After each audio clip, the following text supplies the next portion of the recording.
खेपुर बरस आ गया और खेपुर बन के बाटे आदि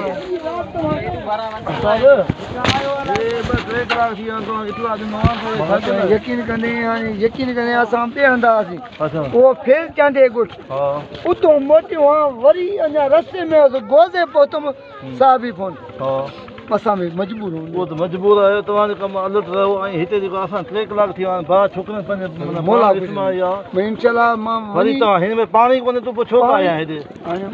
जेको पाणी हाल हुयो न वो न काए थिया वो तो पानी भरे अची था उस्ताद हाणे न वो तो सही है बस सुन बाहर लगी पहना जी ए जो तला लगा बैठे वो भरे से मूड गयो ना बोरी का बोरी न तो भरण वाला होगा भरने ये का है तव्हां जो कम ओ भजी तो थी पंप अंदर पेंशन वाला पंप पथो ते पंप अंदर पहला गाड़ी में भरे वठो हाणे हिन में पानी गाड़ी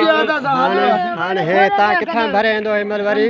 खिरपुर भरे वरी वापस अचंदो हिमल उता आयो ऐं वरी वेंदे भरे वरी वापस पाइप जो छो न खायूं आए एडे बाकी कीअं आए गाड़ी पे ला सर मुंजा जानी मां जेको मुंजो हाल आ मां छोड़ो में क्यों बेच राहे फायर ब्रिगेड आखिर पर नथन चाहे तो ॾिसो था पाण जेको भाऊ का आहे अचे तो हुन में पाणी कोन्हे को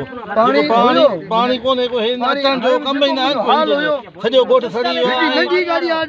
ऐं चए थो मां वञा थो खेलपुर में वरी पाणी भरे ईंदो अचे त न अचे इन जो त दो न आहे लेकिन जेको सीएम काथे आहे हिन असां इहो त ॿुधायो वञे घटि में घटि ॻोठ सड़ंदो सॼो सड़ंदो सीएम पोइ दार थींदो ऐं हिन जी घणी बजे अचे थी हिन जो कमु आहे गाॾी स्टार्ट भाऊ को नथी थिए हिन जो त दो न आहे घटि असल में गाड़ी में पानी आयो जनरेटर जो कम जनरेटर जो कमु नथो करे असां